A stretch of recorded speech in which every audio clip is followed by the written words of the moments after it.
atac masiv cu drone ucrainene asupra Rusiei.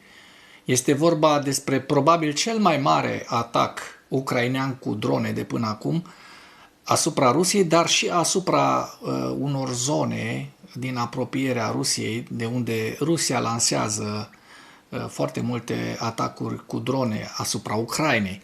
Este vorba despre regiunea Crimea, ocupată temporar de către ruși, Herson, dar cel mai important lucru este faptul că ucrainenii au reușit să lovească Moscova într-un ritm foarte, foarte, foarte alert. Rușii n-au putut să se apere prea bine de acest atac care i-a copleșit efectiv pe ruși.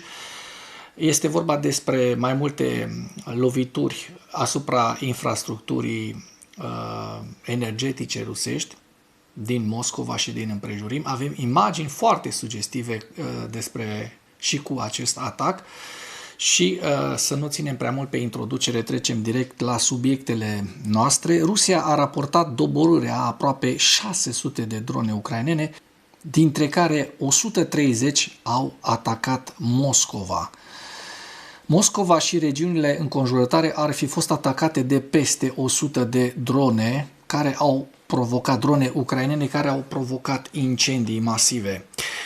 Imagini despre presupusele incidente, forțele de apărare ale Ucrainei ar fi folosit 6 drone de atac pentru a ataca o dislocare și un post de comandă rusesc în regiunea Herson. Avem de asemenea imagini foarte, foarte sugestive cu un sistem rusesc de apărare aeriană Pantsir, care a încercat să respingă un raid al dronelor asupra regiunii Moscova. Vedem ce se întâmplă de fapt cu acest sistem care lansează la foarte joasă altitudine o rachetă care veți vedea unde se izbește. Cei de la Firms au detectat un incendiu de amploare pe linia de defileu Arabat în Crimea ocupată temporar. Foarte, foarte interesante imagini avem și de la stația de încărcare a petrolului din Solnegorskaya, regiunea Moscova, care este în flăcări. Multe explozii vin și din alte zone, de exemplu din Stavropol, Rusia. Avem imagini, așa cum vă spuneam, pe care o să vi le prezentăm astăzi. La final vă prezint hărțile Deep State și ale celor de la Institutul pentru Studiul Războiului. Iată, Rusia a raportat acest atac ucrainean masiv, doborârea a aproape 600 de drone ucrainene, inclusiv 130 care au atacat Moscova. Facem acest mic rezumat și apoi trecem la imaginile foarte, foarte sugestive al atacului masiv ucrainean, cel mai mare atac ucrainean de până acum asupra Rusiei și asupra Moscovei în special. Ministerul Rus al Apărării a raportat un atac asupra Rusiei de 586 de drone ucrainene, dintre care 130 zburau spre Moscova. Primarul Moscovei, Sergei Sobyanin, spune că inițial rușii au raportat 556 de drone doborâte, în ghilimele doborâte, bineînțeles, noaptea și alte 30 dimineața. Sistemul de apărare aeriană ar fi funcționat în 14 regiuni ale Federației Ruse și în Crimea ocupată deasupra Mărilor Negre și Azov. Hai să vedem despre ce e vorba. Вон. Ага. Дымит, блядь. Въебался. Сбили, походу. Ебать! Auziți pe localnicii ruși care spun Ой, ёбаный ne в рот. prezintă Ебать, я звук. acest atac masiv ucrainean. O să vă mai prezint și alte imagini foarte sugestive. Sobyanin a raportat între timp că aproape 130 de drone au fost doborâte deasupra Moscovei și a zonelor înconjurătoare. Veți vedea cum au fost doborâte. În capitală, 12 persoane ar fi fost rănite în acest atac, lângă rafinăria de petrol din Moscova, a scris primarul. Da, și este vorba despre o tură a muncitorilor în construcții care ar fi fost ar fi fost răniți în această lovire a uzinei. De asemenea, iată, Moscova și regiunea înconjurătoare a fost atacată de peste 100 de drone, provocând mai multe incendii. Potrivit locuitorilor, s-au auzit explozii numeroase, iar sistemele rusești de apărare aeriană sunt în funcțiune. Explozii s-au auzit și în Khimki, Lobnica și Narno-Fominsk, ambele în regiunea Moscova. Canalele de monitorizare distribuie videoclipuri care arată mai multe drone de atac mișcându-se sincron unele lângă celelalte în direcția regiunii Moscova. Dar hai că să nu mai ținem așa, să trecem direct la ceea ce vreau să vă prezint. Iată imagini despre presupusele incidente cu drone. Forțele de apărare ale Ucrainei ar fi folosit 6 drone de atac pentru a ataca o dislocare și un post de comandă rusesc lângă Arabat, regiunea Herson. Un incendiu puternic a izbucnit la fața locului. Vedeți despre ce este vorba în această imagine. Da, o să auziți foarte multe înjurături, mă rog, ahuiez și pizdeț, astea deja cred că nu mai au nevoie de traducere. Da? Asta se întâmplă când ataci o țară care nu ți-a făcut nimic și o terorizezi. Să nu uităm cum au fost terorizați ucrainenii cu drone și cu rachete balistice și acea crimă de război de săptămâna aceasta pe care v-am prezentat-o. Analiza Cyber Bojoșno constată un atac cu drone a lovit stația de pompare a petrolului din Solneci-Gorskaya, regiunea Moscova, Rusia, aprinzând un tank petrolier înainte ca incendiul să se extindă la al doilea tank. Instalația este un nod critic în rețeaua principală Transneft. Iată despre ce este vorba. De asemenea, un sistem rusesc de apărare aeriană Pantsir a încercat să respingă un raid al dronelor ucrainene asupra regiunii Moscova. Iată imaginile care arată sistemul cu rază scurtă de reacțiune atacând drona, după care se aude o explozie. Ia uite cum atacă ei și unde lovesc ei pe la unde.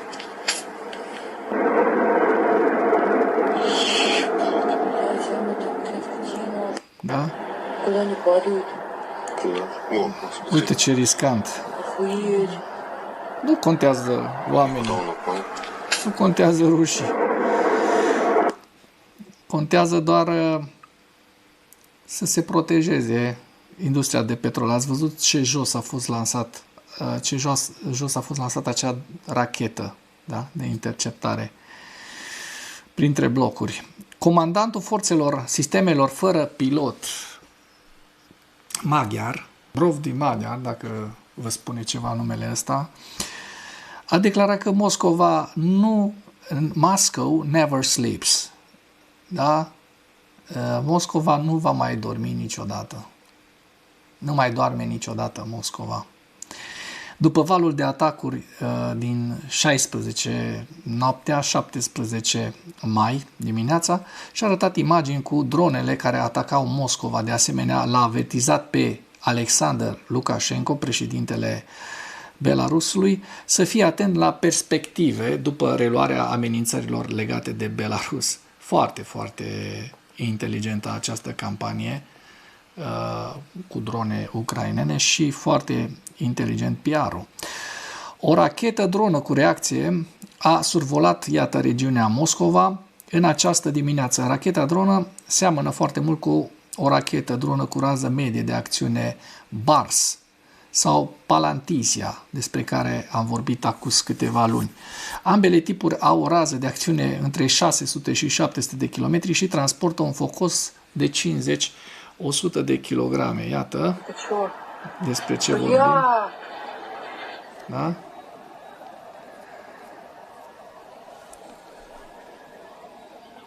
Regiunea Moscova. S-a auzit și bubuiala, nu? Asta pățești când faci și tu de asemenea la fel, da? Блядь, Baleat. это что? Mergem mai departe. Firms a detectat un incendiu de amploare pe linia de defileu Arabat, în Crimea ocupată temporar. Zona este cunoscută pentru concentrarea trupelor rusești și numeroase locuri de depozitare, de unde, așa cum vă spuneam, atacă rușii constant și cu drone și cu rachete Ucraina și terorizează Ucraina cu drone. Iată, li s-a întors. Zelenski a declarat că Rusia a lansat peste 3170 de drone de atac, în care a folosit peste 1300 de bombe cu planare, CAB și 74 de rachete asupra Ucrainei în această săptămână, majoritatea rachete balistice. Atacurile au ucis 52 de persoane și au rănit 346 de persoane, inclusiv 22 de copii. Așadar, ce pățesc rușii în aceste momente în Moscova este meritat, este justificat. Mai multe imagini apar din Moscova. Drone cu rază lungă de acțiune FP1 au participat la atacul asupra rafinăriei de petrol din Moscova. Impactul a fost înregistrat. Hai să vedem despre ce vorbim. Ага. Asta vi le-am prezentat mai înainte, dar mai avem și altele. Iată, se aude antiaeriana rusească cum lucrează, pe fundal se aud și ciorile, dar pe lângă asta se aud și bâzitul dronelor și veți auzi, iată, o bubuitură la rafinărie. Imediat veți vedea focul care izbucnește la rafinăria de petrol rusească. Da? Iată și dintre blocuri.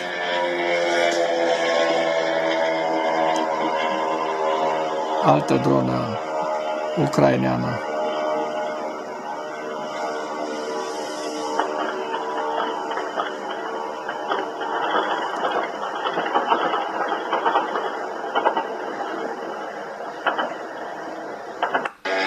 Da?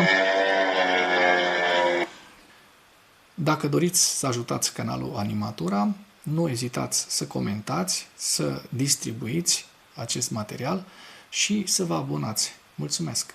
Stația de încărcare a petrolului Solnechgorskaya din regiunea Moscova este în flăcări. Iată. Da? Niciun dubiu că este distrusă în întregime.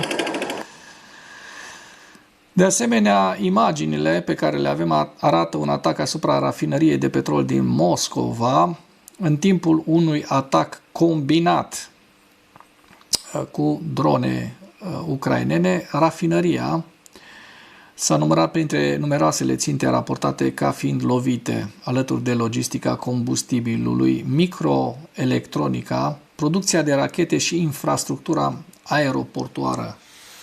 Plasele de protecție nu au reușit să prindă dronele ucrainene. Da? Avem foarte multe imagini cu acest atac ucrainean masiv asupra Moscovei și a celorlalte regiuni. Dron. Da, se aude din mai multe părți ale orașului. Deci, Moscova, după acest atac, nu o să mai fie în siguranță. Nici Kremlinul lui Putin o să mai fie în siguranță, veți vedea. Asta și-au dorit, asta vor primi rușii. Stația de încărcare a petrolului, din nou, de lângă Moscova, Solnechgorskaya, avem noi imagini sugestive oferite de către locuitorii regiunii Moscova, da? Iată.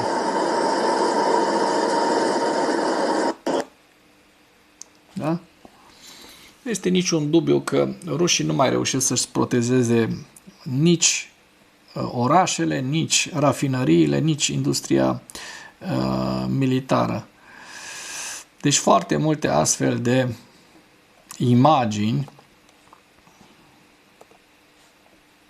din Moscova.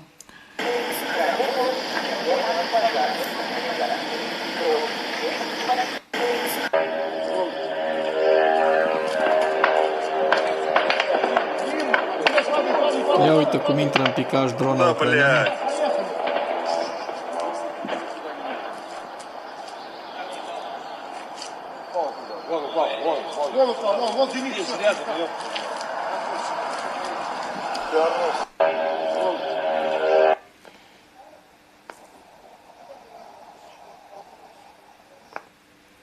Да, Лех, нефтебаза горит, вон она нахуй, точно, блядь, попали.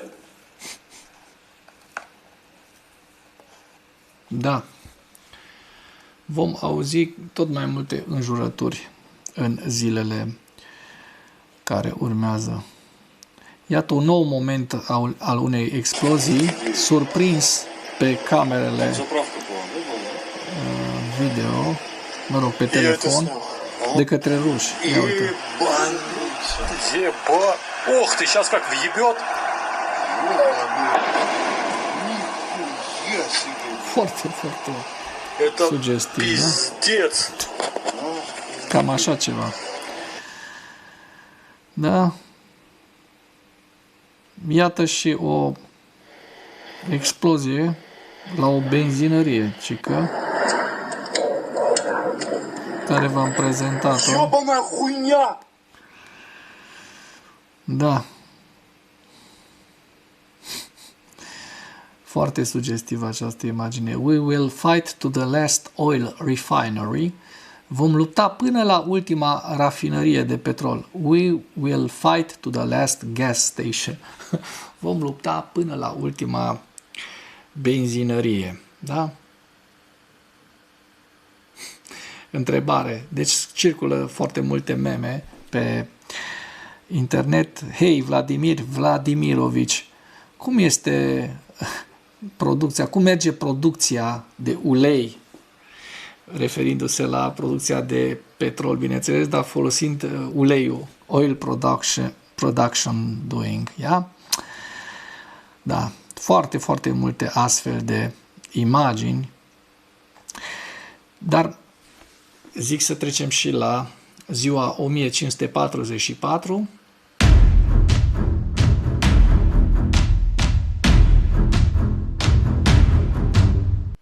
în ultimele 24 de ore, rușii au pierdut în Ucraina 1170 de militari, 11 tancuri, iată, 11 tancuri, foarte multe, 4 vehicule blindate de luptă, 82 de piese de artilerie, 2 lansatoare de rachete, 3 sisteme de apărare antiaeriană, un avion, da? Un avion rusesc și, bineînțeles, ucrainenii au reușit să doboare peste 2100 de drone rusești și 2 rachete de croazieră, de asemenea 13 sisteme robotice terestre au reușit ucrainenii să neutralizeze. Trecem să vedem hărțile Deep State și vom începe cu Hersonul. Hersonul, care, așa cum se vede, este în ultimele 3 zile, dar din 13 până în 16, Hersonul este, așa cum se poate vedea, lipsit de evoluții ale fronturilor. În Zaporojie, de asemenea, n-au existat modificări ale fronturilor. Să vedem la nord de Zaporojie, am văzut ceva, au fost mutate niște trupe, așa cum se poate, au fost scoase niște trupe din această zonă, probabil se redistribuie pe alte fronturi. Pokrov, Smârnograd, așa cum se observă, n-au existat modificări ale fronturilor. Dăm un ochi și pe Slaviansk. Observăm că frontul este destul de stabil, s-a mărit puțin zona gri înspre Kramatorsk, aici e Kramatorskul, da? vedem că au reușit rușii să mărească puțin zona gri și au și o mică cucerire, ca să spun, de mică ocupare a aproximativ un sfert de kilometru pătrat. Un sfert de kilometru pătrat în ultimele 3 zile. În regiunea Kupiansk, frontul, așa cum se vede, este stabil. Mai la nord, iată, avansul ucrainean pe care vi l-am prezentat acum 2 zile, este clar, s-a constituit, da? S-a consolidat. Din 14 până în 16, iată, ucrainenii au reușit să elibereze aproximativ 18,20 de kilometri, 18,83 de kilometri pătrați, foarte, foarte, foarte mult, și acea contraofensivă a avut succes. Zona Harkivului, așa cum se poate vedea, n-au existat modificări ale fronturilor decât o minusculă pătrundere a rușilor, așa cum putem vedea în această zonă, aproximativ un sfert de kilometru până într-o jumătate de kilometru pătrat ocupat de către ruși.